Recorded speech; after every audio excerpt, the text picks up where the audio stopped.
अंग देश के एक गांव में एक धनी ब्राह्मण रहता था। उसके 3 पुत्र थे।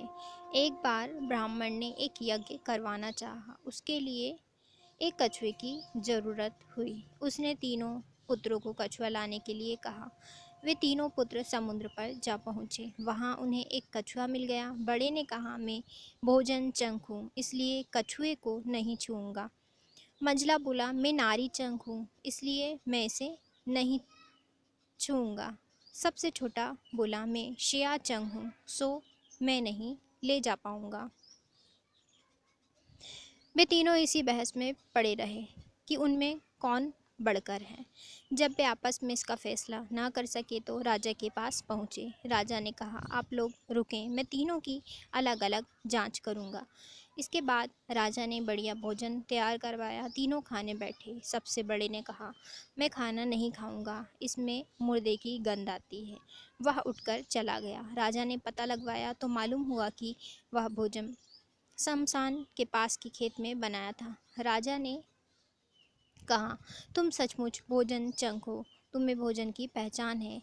रात के समय राजा ने एक स्त्री को मझले भाई के पास भेजा। जो ही वह वहां पहुंची कि मझले भाई ने कहा, इसे हटाओ यहाँ से, इसके शरीर से बकरी की दूध की गंध आ रही है।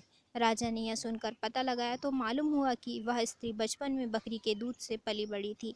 राजा बड़ा खुश हुआ और बोला, तुम सचमुच नारी चंक हो।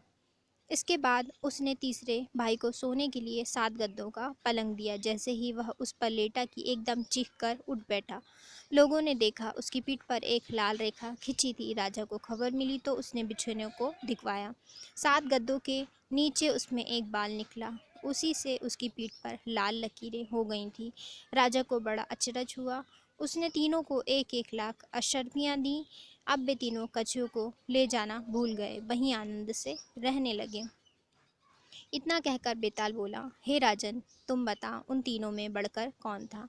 राजा ने कहा, मेरे विचार से सबसे बढ़कर शयाचंग था, क्योंकि उसकी पीठ पर बाल का निशान दिखाई दिया और ढूंढने पर बिस्तर में बाल पाया भी गया। बाकी 2 के बारे में तो कहा जा सकता है कि उन्होंने किसी से पूछकर जान लिया होगा।